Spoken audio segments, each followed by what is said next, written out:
ওম শান্তি। সাকার বাংলা মুরলী 10ই নভেম্বর 2025।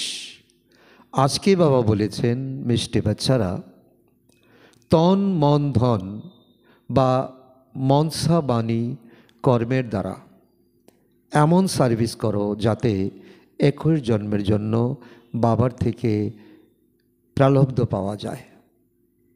কিন্তু সার্ভিসে কখনো পারস্পরিক মতবিরোধ হওয়া উচিত নয়। বাবা আজকে আমাদের 4 সাবজেক্টের যে বিশেষ সাবজেক্ট, যা হলো সেবা, সেবা সম্পর্কে আমাদের অনেক বড় ইশারা দিয়েছেন।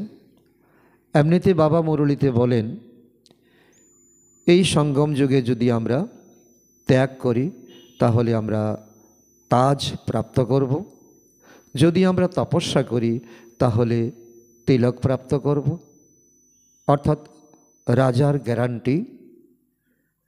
আর যদি আমরা সেবা করি তাহলে তখ্ত অর্থাৎ সিংহাসন প্রাপ্ত করব।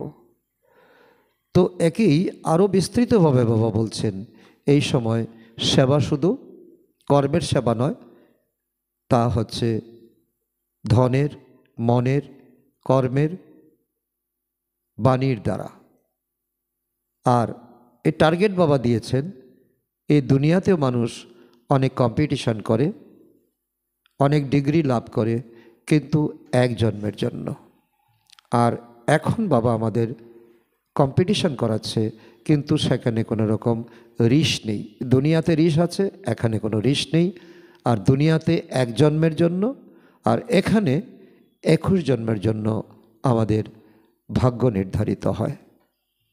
আর একটি সচেতনতা বাবা দিয়েছেন, যাতে এই সেবা করতে গিয়ে, যা ঈশ্বরের সেবা, পরমাত্মার সেবা, এখানে যাতে আমাদের কোনো রকম মতবিরোধ না হয়। এখানে আমরা এক পরিবার, এক ঈশ্বরের সন্তান, আমাদের 21 জন্মের ভাগ্যের জন্য এখন সেবা করছি। এখানে উচ্চতম সংগঠন আমাদের থাকা চাই। আজকের প্রশ্ন, ড্রামা অনুসারে বাবা যে সার্ভিস করাচ্ছেন তাতে আরও তীব্রতা নিয়ে আসার বিধি কী? বাবা করাচ্ছেন, আমরা আত্মারা করছি। বাবা করণ করাবনহার, আমরা আত্মারা হলাম করণহার। কিন্তু এখন যে সময় চলছে, অতির থেকে অতি, কল অফ টাইম, সময়ের ডাক। তো এখন আমাদের আরও তীব্র গতিতে সেবা বাড়ানো উচিত, করা উচিত। তো তার বিধি কী? উত্তর, পরস্পরের মধ্যে মতানৈক্য থাকলেও কখনো যেন মনোমালিন্য বা খিটখিট না হয়। যদি মনোমালিন্য হয় তবে আর সার্ভিস করবে কিভাবে? তাই পরস্পর মিলিত হয় সংগঠন তৈরি করে পরামর্শ করো, পরস্পরের সহযোগী হও। বাবা তো সহযোগী, কিন্তু সাহস বাচ্চাদের, সহায়তা বাবার। এর অর্থ যথার্থভাবে বুঝে বড় কার্যে সহযোগী হও।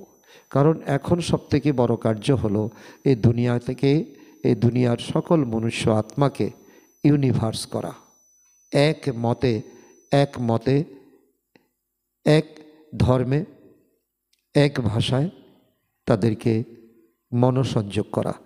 তো তার জন্য আমাদের সংগঠন চাই। পরস্পরের মধ্যে মতবিরোধ থাকলেও তাকে অ্যাডজাস্ট করে নিতে হবে, কারণ এটা কোনো ব্যক্তিগত কোনো স্বার্থ নয়, এটা ঈশ্বরীয় সংগঠন।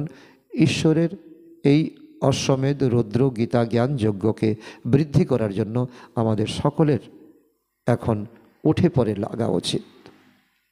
এখানে আমার তোমার করা উচিত নয়, রিস করা উচিত নয়, যা লৌকিক দুনিয়াতে আছে। ওম শান্তি। মিষ্টি মিষ্টি বাচ্চারা এখানে আধ্যাত্মিক পিতার কাছে আসে, মধুবন আসে রিফ্রেশ হতে।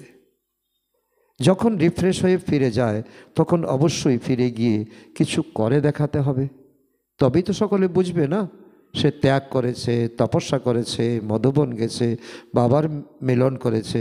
তো এখন এসে সে নতুন কিছু করছে, সে উদ্যম দিয়ে সে দুনিয়াকে পরিবর্তন করার জন্য, বিশ্ব কল্যাণের জন্য চেষ্টা করছে। প্রতিটি বাচ্চাকে সার্ভিসের প্রমাণ দিতে হবে। যেমন কোনো বাচ্চা বলে, আমার সেন্টার খোলার ইচ্ছা রয়েছে, মন রয়েছে, গ্রামে গ্রামে গিয়েও সার্ভিস করে, তাই না? এর মধ্যে অনেকের মধ্যে সেই উৎসাহ দেখা যায়। তাই বাচ্চাদের সদা এই খেয়াল থাকা উচিত যে আমরা মন বাণী কর্মে তন মন ধন দ্বারা যেন এমন সেবা করি যাতে ভবিষ্যৎ 21 জন্মের প্রালব্ধ বাবার থেকে প্রাপ্ত হয় আমাদের সব কিছু। কারণ এখানে মন আমাদের ভারী হয়ে গেছে, তন আমাদের কি হয়ে গেছে? কালো ধন হয়ে গেছে, আর তন এখন জর্জরীভূত হয়ে গেছে। তো এই সময় সবথেকে বড় অপশান আমাদের এই ধন অন্য কোথাও না লাগিয়ে এই শ্রেষ্ঠ কর্মে লাগানো উচিত। আর এই এই মন এই শ্রেষ্ঠ কর্মে লাগানো উচিত। তো এটাই হলো উৎসাহ। কিন্তু আমরা কি কিছু করি? কারণ বাবা বলছে, তো তোমরা এখন সাহস করো, আর মদতদাতা কিন্তু আমি। কাউকে কি জ্ঞান দান করি, সারাদিন এই খেয়ালই আসা উচিত। আজকে খাওয়া দাওয়া তো ঠিকই করলাম, আমরা প্রাতরাশ করলাম, লাঞ্চ করলাম, ডিনার করেছি, কিন্তু সারাদিন কজনকে আমি জ্ঞান প্রদান করেছি? সেন্টার খুললেও ঘরে নারী পুরুষের মধ্যে মনোমালিন্য হওয়া উচিত নয়। তো এমন অনেক গীতা পাঠশালা খোলে যেখানে স্ত্রীর মত আছে তো স্বামীর মত নেই, স্বামীর মত আছে তো স্ত্রীর মত নেই, তো সংসারে মনোমালিন্য শুরু হয়ে যায়। কোনো অশান্তি হওয়া উচিত নয়। সন্ন্যাসীরা ঘরের অশান্তির জন্যই বেরিয়ে যায়, ডোন্ট কেয়ার করে চলে যায়।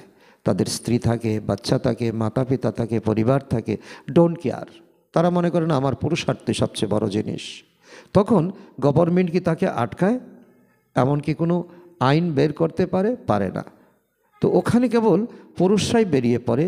এখন কোনো মাতারও বেরোয়, যাদের কোনো অভিভাবক নেই বা যাদের বৈরাগ্য চলে আসে, তাদেরকেও ওই পুরুষ সন্ন্যাসীরা বসে থেকে শেখায়। কারণ তারাই কর্তৃত্ব খাটায়। কারণ নারীদেরকে তারা এই হ্যান্ডেলিং করতে দেয় না, তারা পিছনে থাকে, পুরুষরা আগে থাকে। তো তাদের দ্বারা তারা ব্যবসা চালায়। বাবা নিরেট সত্য কথা বলছেন। তো পয়সাদি সব তো সন্ন্যাসীদের কাছেই থাকে। বাস্তবে ঘর সংসার পরিত্যাগ করলে পয়সা রাখার আর কোনো প্রয়োজন থাকে কি? কিন্তু সন্ন্যাসীরা এত লোভী কেন? কোনো সন্ন্যাসীকে প্রশ্ন করলে তো তারা কি কোনো উত্তর দিতে পারবে? বাচ্চারা, তাহলে বাবা এখন তোমাদের বোঝাচ্ছেন, আর তোমরা এখন তোমাদের জবান খুলে দিয়েছ। সন্ন্যাসীদেরকে এখন তো প্রশ্ন করতে পারো, তোমরা তো ত্যাগ করে এসেছো, ঘর ছেড়ে জঙ্গলে চলে এসেছো, তোমাদের এত লোভ কেন? প্রত্যেকের বুদ্ধিতে আসা উচিত না যে আমাদের বাবার পরিচয় দিতে হবে? মানুষ তো কিছুই জানে না, অবুঝ, একেবারে অবুঝ। বাচ্চারা, তোমাদের জন্য বাবার ফরমান হলো মিষ্টি মিষ্টি বাচ্চারা, তোমরা নিজেদের আত্মা মনে করো, শুধু পণ্ডিত হলেই হবে না। পণ্ডিতরা কী করে? অন্যকে নির্দেশ দেয়, নিজে কুরে হয়ে বসে থাকে। আর যখন পরীক্ষা আসে তখন পণ্ডিত ফেল হয়ে যায়। নিজেদের কল্যাণও করতে হবে, অন্যকে ডিরেকশনও দিতে হবে, স্মরণের মাধ্যমেই শতপ্রদান হতে হবে, অনেক পুরুষার্থ করতে হবে, তা না হলে অনেক অনুতাপ করতে হবে। বাচ্চারা বলেও যে আমরা প্রতি মুহূর্তে ভুলে যাই, কারণ এটা তো স্মরণ। বাবা একবারও তো বলছে না তোমরা যোগ করো যোগ করো, সন্ন্যাসীরা বলছে হর যোগ। তো মায়েরা, বাচ্চারা, বয়স্করা, তারা কি হরযোগ করতে পারবে না? তাহলে তাদের কি মুক্তি, জীবন মুক্তি হবে না? হবে। তার জন্য পরমাত্মা এখন সহজ পদ্ধতি নিয়ে এসেছেন, রাজযোগ করতে কোনো রকম বিশেষ মুদ্রার প্রয়োজন নেই, কোনো আসনের প্রয়োজন নেই। তুমি শুয়ে বসে তো যেভাবে তোমার শরীর অ্যালাউ করে তুমি পিতা পরমাত্মাকে, মাতাকে, বন্ধুকে, সখাকে স্মরণ করো। তো যে আত্মা অপবিত্র হয়েছে তাকে পরমপিতা পরমাত্মাকে স্মরণ করেই পবিত্র হতে হবে। বাবাই বাচ্চাদের ডাইরেকশন দেন, হে আজ্ঞাকারী বাচ্চারা, তোমাদের আদেশ করছি যে আমাকে স্মরণ করো, তবে তোমাদের পাপ খণ্ডন হবে। এই কথাই সর্বপ্রথমে শোনাও যে নিরাকার শিব বাবা বলেন, আমায় স্মরণ করো, আমি পতিত পাবন। এই যে ধান্দা রয়েছে যে পতিত পাবনী গঙ্গা, তো এটা মানুষের মন থেকে মুছে দিতে হবে। কারণ যত তোমরা অগ্রসর হবে, গ্রামে গ্রামে যাবে, প্রত্যেক ঘরে ঘরে যাবে, তত একদিন 2 দিন এইভাবে রোজ প্রতিদিন যখন তোমরা এখন এই সেবা করবে, তত মানুষের মন থেকে এই ভুল ভ্রম দূর হয়ে যাবে। আমায় স্মরণ করলেই তোমাদের জন্ম জন্মান্তরের বিকর্ম বিনাশ হবে, এছাড়া আর কোনো উপায় নেই। কারণ এটা কোনো মানুষের কথা নয়, ভগবানুবাচ, ভগবান বলছেন। আর না কেউ বলতে পারে, সন্ন্যাসী উদাসী কেউ বলতে পারে না। অসংখ্য সন্ন্যাসী ইত্যাদি রয়েছে, তাদের নিমন্ত্রণ জানানো হয় প্রজাপিতা ব্রহ্মা কুমারীর তরফ থেকে, যোগ কনফারেন্সে এসে সামিল হও হে সন্ন্যাসী ভাই। তো তাদেরকে অনেক যত্ন করে নিমন্ত্রণ দেওয়া হয়। এখন ওনাদের হরযুগের দ্বারা কারোর কল্যাণ তো হয় না, মানুষ তো অনেক অনেক বৎসর দেখেছেন, এখন দেখার অপেক্ষা তো এই রাজযুগের দ্বারা মানুষের কত তাড়াতাড়ি পরিবর্তন হয়। যোগাশ্রম এই দুনিয়াতে অনেক অসংখ্য ছড়িয়ে ছিটিয়ে রয়েছে, যারা এই রাজযুগের বিষয়ে একদম কিছুই জানে না। জানে না সন্ন্যাসী, জানে না ফলোয়ার্স, তো বাবাকেই জানে না, তাহলে সন্ন্যাসী ফলোয়ার্সদেরকে কি বোঝাবে? তারা শুধু কফনি পরে, গেরুয়া ধারণ করে। তো অসীম জগতের পিতাই এসে সত্যিকারের রাজযোগ শেখান। বাবা তোমাদের অর্থাৎ বাচ্চাদের নিজের সমান তৈরি করেন। বাবা এখানে কোনো রকম গুরু শিষ্য এই ভেদাভেদ প্রথা তৈরি করেন না। বাবা বলেন, এখন আমি তোমাকে সন্তান বানাতে এসেছি, তুমি ছিলেই সন্তান, ভুলে গেছো, আবারও সন্তান হও। যেমন আমি নিরাকার, তেমন তুমি আত্মা। এই শরীরে অস্থায়ীভাবে আমি আসি, ব্রহ্মার শরীরে। ভাগ্যশালী রথ তো অবশ্যই মানুষেরই হবে, সারকে তো বলা যাবে না। বাকি ঘোড়ার গাড়ি ইত্যাদির কোনো কথাও নেই, না লড়াইয়ের কোনো কথা রয়েছে। বাবা বারবার বলছে যে এই যুদ্ধক্ষেত্রে যে 18 অক্ষয়ণী সেনা, 18 দিনের যুদ্ধ, এই সবই কাল্পনিক, এই গল্প কথা। কারণ তার মধ্যে যে গীতা জ্ঞান লুকিয়ে রয়েছে, এই তাকে দেওয়ার জন্যই তো ব্যাসদেবজির এই গল্পের তো অনুপ্রেরণা।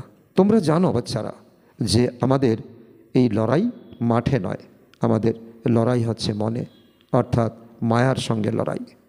শুদ্ধ আসল আর নকলের মধ্যে লড়াই, তো সদ্বুদ্ধি আর কুবুদ্ধির মধ্যে লড়াই। গাওয়া হয় না যে মায়ার কাছে পরাজিত হলে পরাজয়, আর মায়ার সাথে জিত হতে পারলে তোমাদের জিত। মায়া জিতে জগৎ জিত। তোমরা অত্যন্ত ভালোভাবে বোঝাতে পারো, কিন্তু এখন তোমরা শিখছো। বাবা আশা করছে আমরাই একদিন এই দুনিয়ার আমরা কারিগর হব। কেউ আবার শিখতে শিখতেই একদম মাটিতে পড়ে যায়, কেউ খিটখিটে হয়ে যায়। দুই বোনেরও পরস্পরের মধ্যে তালমিল থাকে না, বিরোধিতা করে, রিস করে দুনিয়ার মতো, কারণ দুনিয়া থেকে রিস শিখেছে।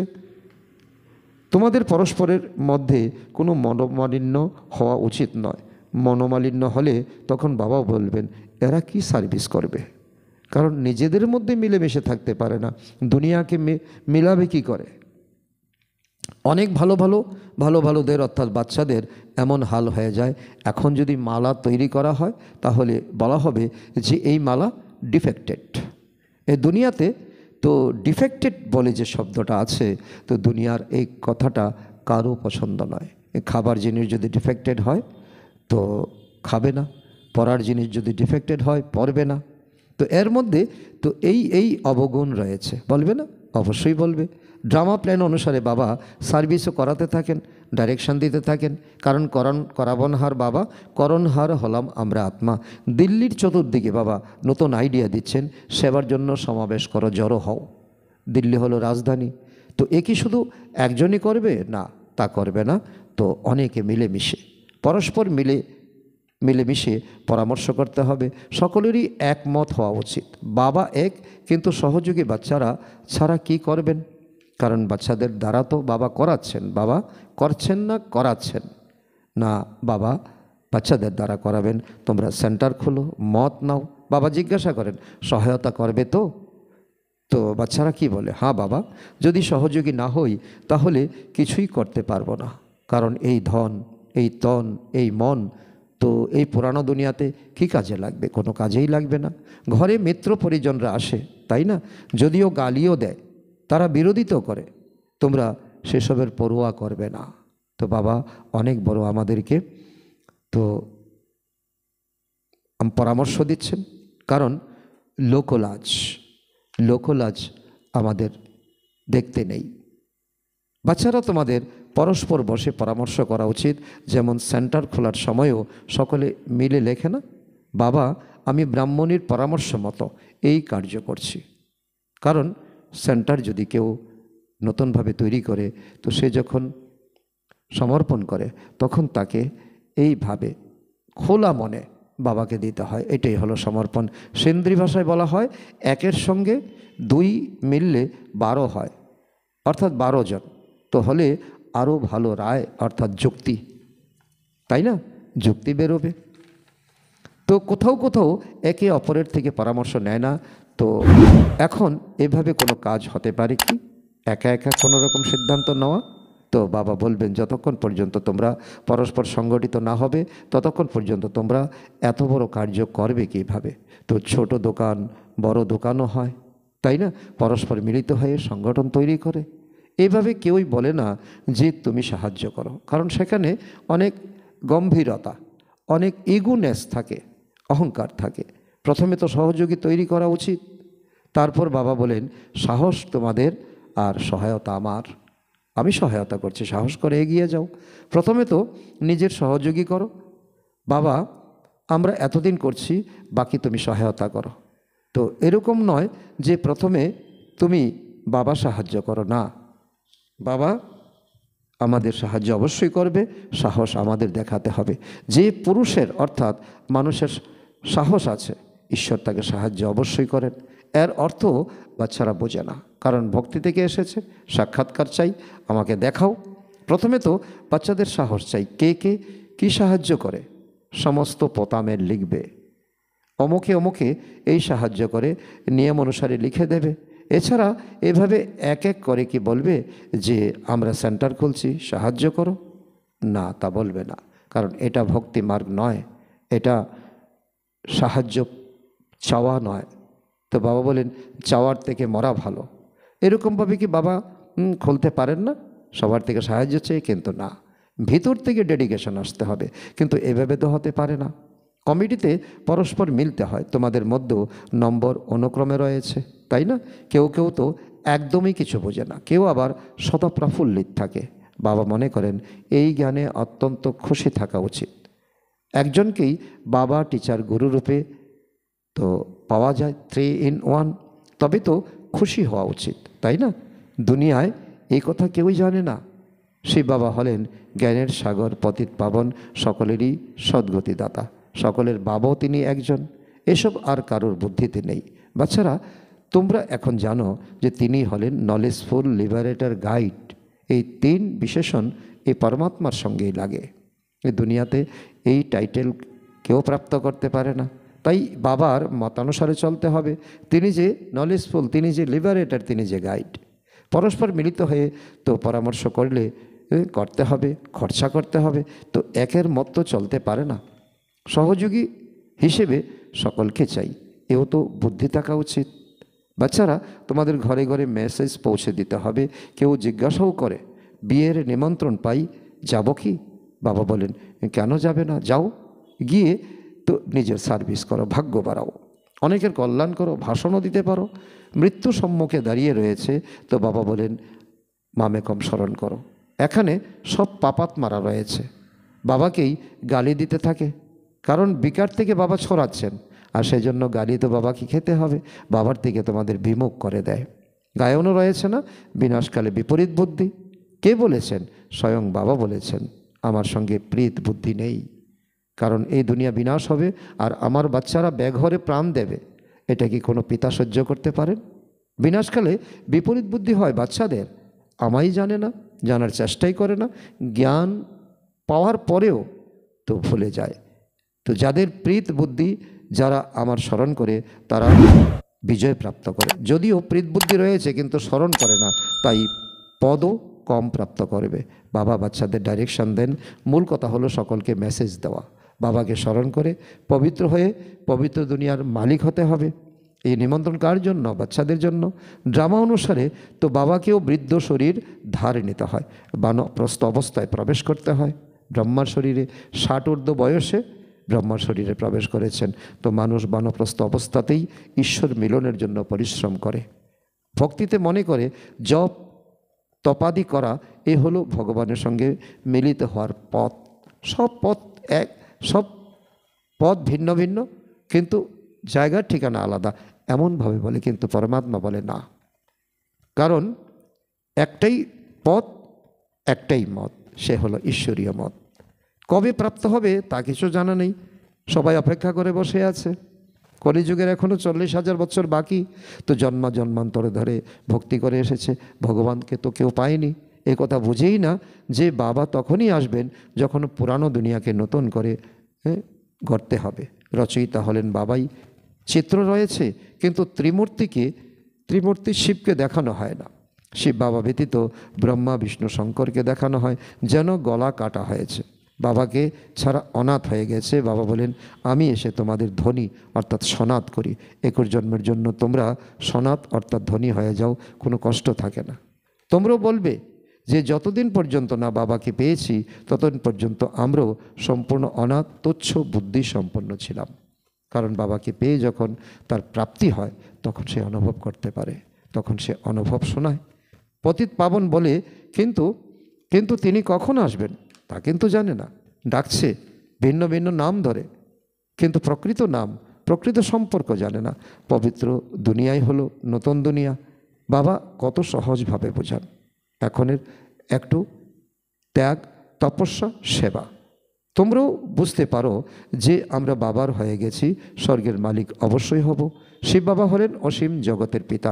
বাবাই এসে সুখ শান্তির উত্তরাধিকার প্রদান করেছিলেন। শতযুগে সুখ ছিল, বাকি সব আত্মারা শান্তিধামে ছিল। এখন একথা শুধু তোমরাই বোঝো। শিব বাবা কেন এসেছেন? অবশ্যই নতুন দুনিয়া রচনা করতে। তো পতিতকে পবিত্র করতে এসেছেন, অবশ্যই উচ্চ কার্য করেছেন। মানুষ সম্পূর্ণরূপে গভীর অন্ধকারে রয়েছে। বাবা বলেন, তো এও ড্রামাতে নির্ধারিত। বাচ্চারা, বাবা বসে থেকে তোমাদের জাগিয়ে তোলেন। তোমরা এখন সমগ্র এই ড্রামাকে জানো, কিভাবে এই দুনিয়া পুনরায় পুরনো হয়। সত্য ত্রেতা তো নতুন ছিল, কিভাবে পুরনো হয়েছে। তো বাবা বলেন, তো আর সব কিছু পরিত্যাগ করে তো অদ্বিতীয় বাবাকে স্মরণ করো। এখন তোমার ব্যস্ততা, এখন তোমার ডিগ্রি, এখন তোমার সম্মান, এই সমস্তকে ত্যাগ করো। দেহের সঙ্গে দেহের সম্বন্ধকে ভুলে যাও, একমাত্র আমাকে স্মরণ করো। তো আমার কারোর প্রতি ঘৃণা আসে না। এখানে উচ্চ পুরুষার্থীও বাবার বাচ্চা, আর একেবারে নতুন কিছুই বোঝে না, জানে না, সেও বাবার বাচ্চা। তো এসব বোঝাতে হয়। ড্রামা অনুসারে তো মায়ার রাজ্যও হবে। পুনরায় এখন বাবা বলছেন, মিষ্টি মিষ্টি বাচ্চারা, এখন এই চক্র সম্পূর্ণ হতে চলেছে। কারণ এখন কলিযুগের শেষ, আর সঙ্গমেরও শেষ। এখন তোমরা ঈশ্বরীয় মত পাচ্ছ, সেই অনুসারে চলতে হবে, তাহলে তোমাদের গতি সদ্গতি হবে। এখন 5 বিকারের মতে আর চলবে না। অর্ধেক গল্প তোমরা মায়ার মত অনুসারে চলে তমপ্রধান হয়ে গেছো।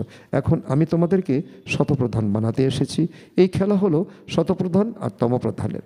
গ্লানির কোনো কথা নেই।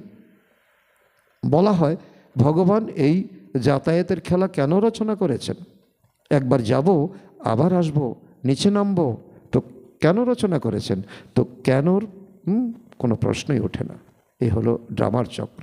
ড্রামা এটা তৈরি, পূর্ব নির্ধারিত, তো যা পুনরাবৃত্ত হতেই থাকে। ড্রামা অনাদি।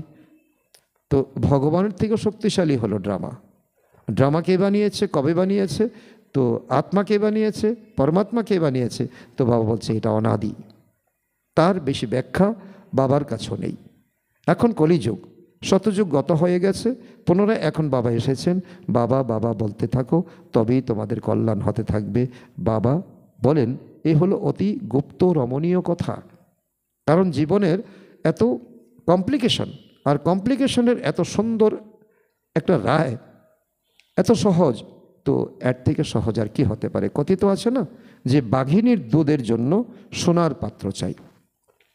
কারণ এই অবিনাশী জ্ঞান তো ধারণ করবে তোমরা, আর তোমাদের বুদ্ধিরূপী পাত্র বাঘিনীর মতো হতে হবে, কারণ বাঘিনীর দুধ সোনার পাত্র ছাড়া কোনো পাত্রে টিকবেই না। তো সোনার মতো বুদ্ধি হবে কিভাবে? তো আত্মাতেই তো বুদ্ধি রয়েছে, তাই না?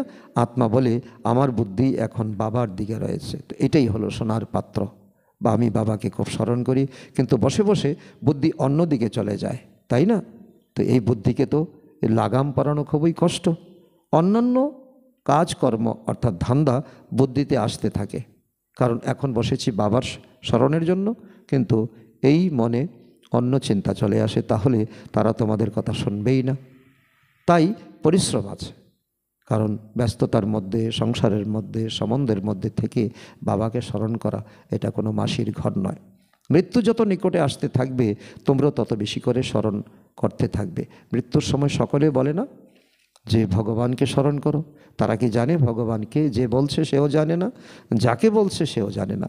বাবা এখন নিজেই বলেন আমাকে স্মরণ করো, স্মরণ করো। তো এই তাতে তোমাদের জন্ম জন্মান্তরের পাপ বিনাশ হবে। তোমাদের সকলের এখন বানপ্রস্থ অবস্থা, ফিরে যেতে হবে। তাই এখন আমায় স্মরণ করো। তো অন্য কোনো কথা শোনো না, অনেক অনেক কিছু, কারণ ভুলটাই সকলে বলবে। জন্ম জন্মান্তরের পাপের বোঝা তোমাদের মাথায় রয়েছে। শিব বাবা বলেন এই সময় সকলেই অজামিল। মূল কথাই হলো স্মরণের যাত্রা, যার দ্বারা তোমরা পবিত্র হবে। আর পরস্পরের মধ্যে প্রেমও থাকা উচিত। এই মতবিরোধ নয়, পরস্পরের মধ্যে মিলেমিশে থাকা। রেস করো কিন্তু রিস নয়, পরস্পরের পরামর্শ নেওয়া উচিত। তো বাবা তো প্রেমের সাগর, তাই তোমাদেরও পরস্পরের মধ্যে অত্যন্ত ভালোবাসা থাকা চাই। বাবা প্রেম লোটাচ্ছেন, আমাদেরও সকলের সঙ্গে এই প্রেমের বন্ধনে থাকতে হবে। দেহি অভিমানী হয়ে বাবাকে স্মরণ করতে হবে। ভাই বোনের সম্পর্ক তো ভেঙে ফেলতে হয়, ভাই বোনের সঙ্গেও যোগ রেখো না। এক বাবা, আত্মা আত্মা, আমরা ভাই ভাই, একমাত্র বাবার সঙ্গেই যোগ রাখো। বাবা আত্মাদের বলেন আমায় স্মরণ করো, তবেই তোমাদের বিকারী দৃষ্টি সমাপ্ত হয়ে যাবে। কর্ম ইন্দ্রিয়গুলির দ্বারা কোনো বিকর্ম করা মোটেই উচিত নয়। মনসায় ঝড় অবশ্যই আসবে, আসবে না কথা নয়, আসবে। এ অতি তো সুউচ্চ গন্তব্য, কারণ এই সংসারের সমস্ত মায়ার বন্ধন থেকে তো এক নিরাকারী দুনিয়াতে যাওয়া, তো এটা অনেক বড় সাধনা। বাবা বলেন দেখো কর্ম ইন্দ্রিয় ধোঁকা দেয়, তাই সতর্ক হয়ে যাও।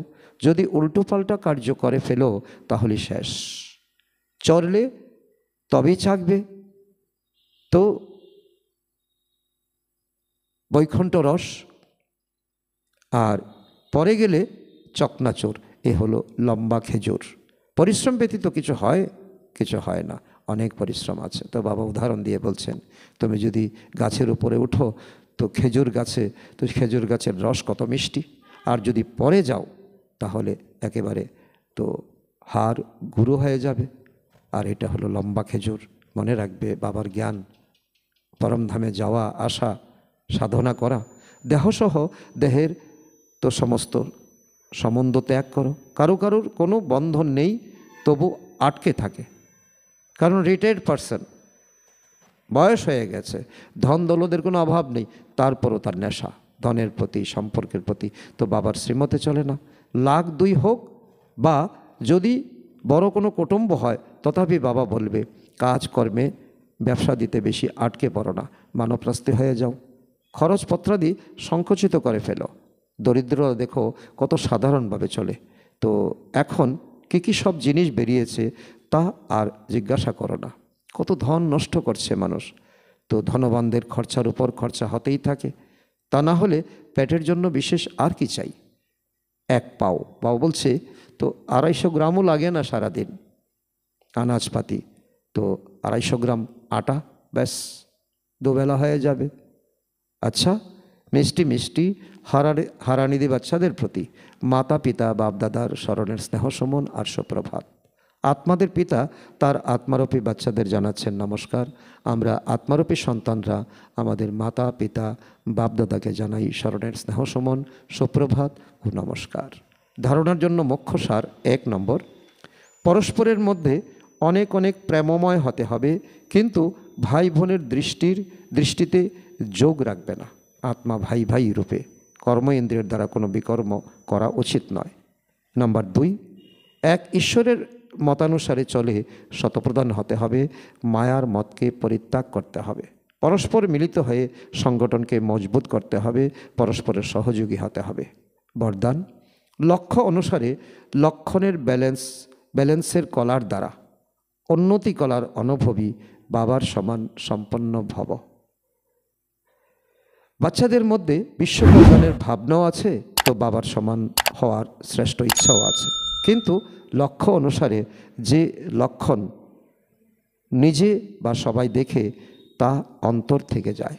এই জন্য ব্যালেন্স করার কলা এখন উন্নতি কলাতে নিয়ে এসে এই অন্তরকে সমাপ্ত করো। সংকল্প করছো, কিন্তু দৃঢ়তা সম্পন্ন সংকল্প হলে বাবার সমান সম্পন্ন হওয়ার বরদান প্রাপ্ত হয়ে যাবে। এখন যে সদর্শন আর পরদর্শন চক্র ঘুরছে, ব্যর্থ কথার যে ত্রিকালদর্শী হয়ে যাও, তো এর পরিবর্তন করে সচিন্তক সদর্শন চক্রধারী হও, চেঞ্জ করো। স্লোগান: সেবার ভাগ্য প্রাপ্ত হওয়াই হলো সবথেকে বড় ভাগ্য। যে আত্মা সেবা পায় না, তো সে অনেক দুর্ভাগা। অব্যক্ত ইশারা: অশরীরী বা বিদেহী স্থিতির অভ্যাস বৃদ্ধি করো। অভ্যাস করো দেহ আর দেহের দেশকে ভুলে অশরীরী পরমধাম নিবাসী হয়ে যাও। তারপর পরমধাম নিবাসী থেকে অব্যক্ত স্থিতিতে স্থিত হয়ে যাও। তারপর সেবার প্রতি আওয়াজে আসো। সেবা করেও নিজ স্বরূপের স্মৃতিতে থাকো। নিজের বুদ্ধিকে যেখানে চাও সেখানে 1 সেকেন্ডেরও কম সময়ে স্থির করে নাও, তাহলে পাস উইথ অনার হয়ে যাবে। আচ্ছা, ওম শান্তি।